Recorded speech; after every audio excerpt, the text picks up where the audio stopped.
What's up, guys? It's Tracy Mitchell with ThisIs50.com, and I have a very special guest coming from Dallas, Texas. You did. Ralo the Pimp. Hey, now. Ralo the Pimp. How did this name come about? I mean, it's just... Is this a lifestyle? Yeah, just a lifestyle. You know what I mean? And how long have you been in this lifestyle? Over 15 years. About 15 years, Yeah, for sure. yeah. Well, you're definitely buzzing on the internet. I see a lot of people are fans of your music. Yeah. How long have you been doing the music thing for? I've been doing music since 2011. You know what I'm saying? And so, I've actually been doing music a lot longer than that. I was in a group maybe 10 years prior to that. It didn't kind of pan out. You know what I'm saying? But I started back up in around 2010, 2011. I got my own studio. Started doing my... I did the first little series of Live from Harry Hines mixtapes that I did. I did Live from Harry Hines 1, I did Live from Harry Hines 2, and it just kind of kept going. Of course, too. So tell me how this journey, was. Were you always a popular artist, or did you have to, really work yourself up there? Yeah, I definitely had to work my way up there, because, I tell people a lot of times, man, I just felt like I wasn't getting heard, you know what I mean, until maybe my fourth mixtape, Church Music. It seemed like it started to catch on. Mm-hmm. And once it started to catch on, people started gravitating back to some of my older music. And then I just had people that just stuck with me.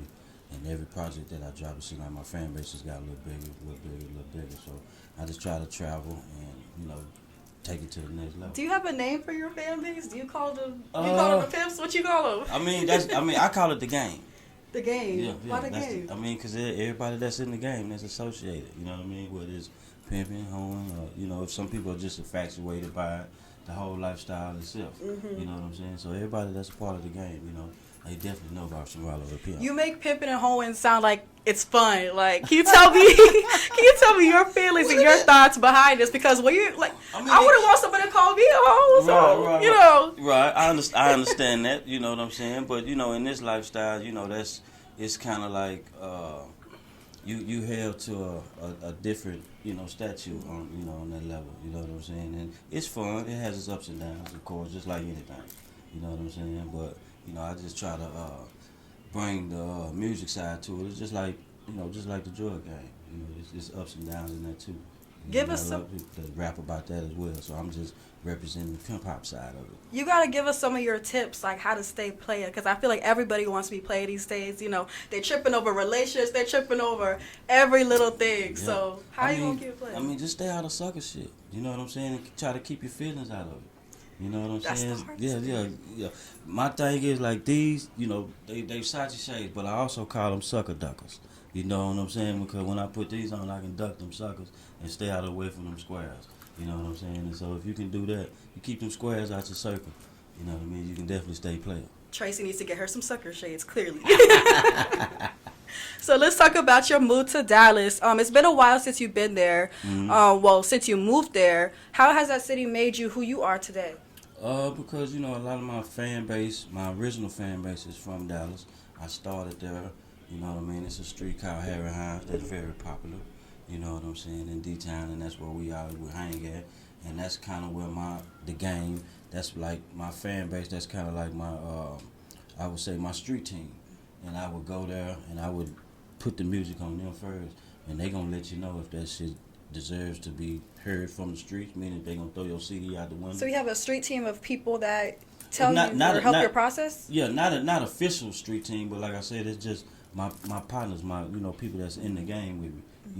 They're true. They don't hold nothing back. And if I tell them, hey man, what do you feel about this song? They gonna tell me the truth. They gonna, hey man, that shit jamming, or they gonna say, man, that shit sucks. Take it back. And they always supported me. And we'll, like I said, the game is all over the country. You might have some guys that's in Dallas today. Tomorrow they'll be in New Orleans. The next day they're in Miami. The next day they're in D.C. Next day they're in. So that's how my music travel. You know what I mean? They would come to Dallas. I hand out my CDs and stuff like that. And then when they go across country doing their thing, they listening to me. So that's how my music just. So that's how you describe the machine behind you. Right. And it's not just you moving. Right. What advice can you give to people out there that are moving and shaking by themselves as an artist? Because it sounds like you got a lot of people behind you. You got to get you some people behind you. You got to, like I said, you got to get you a team. You got to get you some people that's, want to see you win and that's got your best interest at heart. You know what I'm saying? Because, you know, ain't nobody out here moving without no solid team behind it, especially the ones that's successful. You can do it by yourself, and you can try it, and you can see that's a long, hard road. You know what I mean? Because it's hard to do everything. It's just like right now, someone's holding my camera, someone holding my phone, making sure my live is free. You know what I'm saying? So you and look at me, I'm over here, right. So struggling. You gotta have people that's you know that want to see you win, and that's like I say, got your best interest at heart. For sure, I need to take that advice myself. Cause shoot, moving by myself. I mean, and it's hard to find good help because everybody, a lot of people just want to be around the for star. the show. Everybody wants to be the star. So like, what is your advice to people that they don't know how to just play the background role sometimes? Yeah. Sometimes I mean, and you have to just be honest with people that's around you. You have to tell them, hey man, look, this is what it is. If you want to, help me do what I do, then this is what you need to do. If you can't do that, that's fine. But you need to go over there with that. You know what I'm saying? If you're gonna come over here and be your media, and that's what this how it's gonna roll. You know what I'm saying? How do you cleanse out the people in your life? You just tell them just get it going, or when do you know? I mean, you gotta realize that people that's around you, what's their purpose.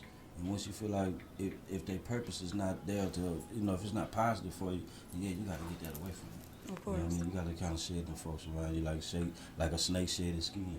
You know what I'm saying? You got to get those people out your life. You know what I'm saying? Because they don't really mean you no good. Like I say, every time you have something good happen to you, they're there to suck that energy up. You know what I'm saying? And you need people around you that's going to pour into you. Right. Of course. And you're Ralo the Pimp, too, so you need some strong foundation behind you. Yes. You gotta Speaking of Ralo the Pimp, you made this genre. You made your own genre called Pimp Hop. Let's talk about that. Yeah. I mean, it was there before me, to be honest. I just felt like it wasn't a lot of people in that lane. You know what I'm saying? Like Sugar Free. You got Pimp C, you got Too Short. Free Money, Too Short, Calvin T. Yeah. Mm-hmm. You know about Calvin T. I made a little list, Yeah. So let's go ahead and skip that question real quick. I have a question here. So there's a lot of people that came before you, the people we just listed. How do you feel like, you helped pave the way, or maybe like give them their flowers because you're not the only one in that genre? Right. I mean, everybody that listen to me, they know, man, I'm a heavy Pimp C fan. So you can just kind of hear it in my music. I always, whether it me be doing a cover of one of his old songs or just taking, some bars out of that he said and I said and put my own little spin to it. You know what I'm saying? A lot of people, youngsters be like, he stole that from somebody. No, I'm paying homage. There's a difference. Yeah, it's a difference. You know what I'm saying? And so that's just kind of what I want to do. They paid the way for me to be here. You know what I'm saying? And so I just try to, I want to do the same thing. It's a lot of people, a lot of guys I feel like I'm opening the doors, especially in my city, for a lot of other guys to come out. And so I just kind of want to be the bridge to help them do their thing too. For the people we listed too, like, did any of them give you a cosign or just say like, tip their hat to you? Not yet. Me and Sugar Free, we're in the same circle. We know some of the same people. We haven't officially spoke or whatnot, but he know I'm there, just like I know he's there. And so it ain't no hard feelings or nothing like that. But I haven't been able to, me and Snoop ain't never, we ain't never been able to. It's coming. Yeah, it's coming. You know what I'm saying? Definitely coming. You know what I mean? I've linked up with a lot of people that dealt with Pimp C. I never met Pimp C personally. That's still a blessing itself. Right, but I've met a lot of producers and things that did music for them that want to work with me because they feel like that's dope. That vibe is there. So that's something that I got coming in the future too. That's dope too. If you can get the artists, at least get the producers. Right. Because they'll understand. Yeah. So going back to Pimp Hop, what can you say about that genre? What can you expect to hear in it for the people that haven't heard your music yet? I mean, you're gonna hear a lot of game. It's informational. It's motivational. You know what I'm saying? And it's just different. We're not talking about riding down on ops. You know what I'm saying? We're not talking about killing and drilling. You know what I'm saying? We promoting hugs, not drugs. You know what I'm saying? Well, we talk about hoes though. Yeah. And you made a Christmas song. I did. How did that come about? Just playing around, let her hoe, man. You know what I'm saying? That was the Christmas song I did. I really wanted to do a Christmas album, but I kind of started late, so I was only able to get that song done. But it was just something I just wanted to do differently. I do covers all the time, so that one was, it was Christmas time. I just wanted to share the little Pimp's Christmas spirit. Let her hoe. You're just basically telling her to be free. That's it, exactly. Let her do her thing. You know what I'm saying? Have you ever received any backlash though from what you be talking about, and how do you handle it? I haven't received a lot because I feel like as long as it's presented in the right way, you know, if the music sucks, I don't care what you're rapping about. You can be rapping about Martin Luther King, Rosa Parks. You can be rapping about anything. If it sucks, people gonna get on you. I feel like I try to make good music, and so I just haven't received too much negativity as far as on my music. Now, if you just if you just a hater, of course everybody got haters. I got, you know, if you ain't got no haters, you ain't doing something right. You know what I mean? But for the most part, I've received a lot of positivity. And I'm talking about, and not from just people that's in the game or just a part of this lifestyle like pimps and hoes. Librarians, teachers. Yeah. I've had people wanting me to come perform at their birthday parties, and me, I'm like, okay, so how are you affiliated to the game? She's like, I'm not in the game. I'm a school teacher. I'm like, what? It's like, I just want you to show up. Right. Give us a lesson, something. And so, you know, a lot of people just, you know, you got to look into the message that I'm speaking. You know what I'm saying? And not so much as, don't judge me, you know what I mean? Because everybody got their flaws, you know what I'm saying? But Yeah. I just try to keep it positive and motivate people to get money. Of course, and that's what I see in your fans too when I saw everything that they were saying about you. So for my final question, what is the best part about being an artist to you? The best part about being an artist to me is just being able to, for one, you're able to kind of, you can dictate and move like how you want to move. It's definitely hard because now everybody wants to rap. Everybody want to be a rapper. And it used to be an all man's game. Now all the females want to rap. It's more females rapping. You like them? Can I ask you something? Yeah. Okay, so course. since you the king of pimp talk and, you know, let her hoe, you know, Yeah. how do you feel about women in the rap game and their most common subject matters, such as, you know, their hoe tendencies? Right. I mean, you know, it's kind of the wave right now. You know what I mean? I'm with it. Like I said, who am I to judge somebody? If the music is good, if I like the beat, if I like the hook, if your verse is fire, I'm all for it. You know what I'm saying? You can be rapping about, you know, whatever. You know what I'm saying? A lot of females, you know, hey man, one of my biggest I like is Sukiana.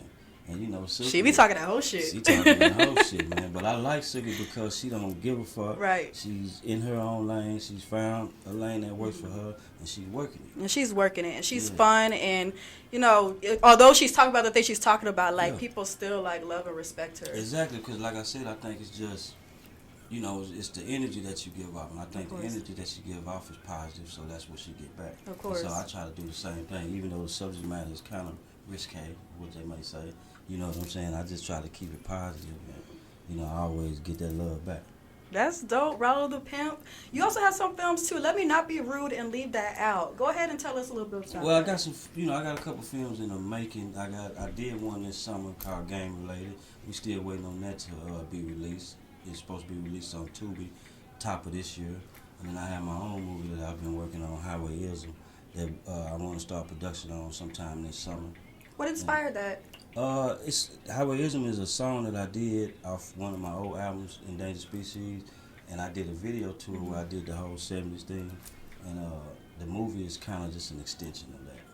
You That's know, exciting. It picks up where the video went out. At the end of the video, me and one of my pimp friends, you know, we had you know, he got my girl, I got his girl, and we had a big shootout. He ended up killing her and all that, so that's all in the video. So the movie is kind of going to pick up. Of course. Is there a lot of pressure too? Because that's different from being an artist when you start getting your production bag. Yeah, it is. I mean, it's pressure, but to me, I call it good pressure. You know what I'm saying? So, you know, it's just, it makes you step your game up. If you want to do this, you got to step your game up. Of course. Well, it was amazing talking to you. Yes. How about a project? You want to leave us with anything else too? The Book of Kings that's coming up next. Me and Silky Slim, we definitely got a dope project that's coming.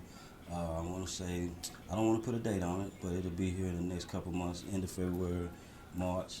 You know what I'm saying? It's a collab album, and I have my solo album that's coming shortly after that, Coochie Money, and I got a few more collabs that's coming. So. I'm loving it. This is different for me, y'all, but you know it's thisis50.com. So yeah, Ralo the Pimp, thank you so much for being here. Thank you for having me. And you're so dope, and the music is so dope, and congratulations on everything. Thank you. Appreciate it. All right, it's Tracy Mitchell, VA. See you guys next time. You did.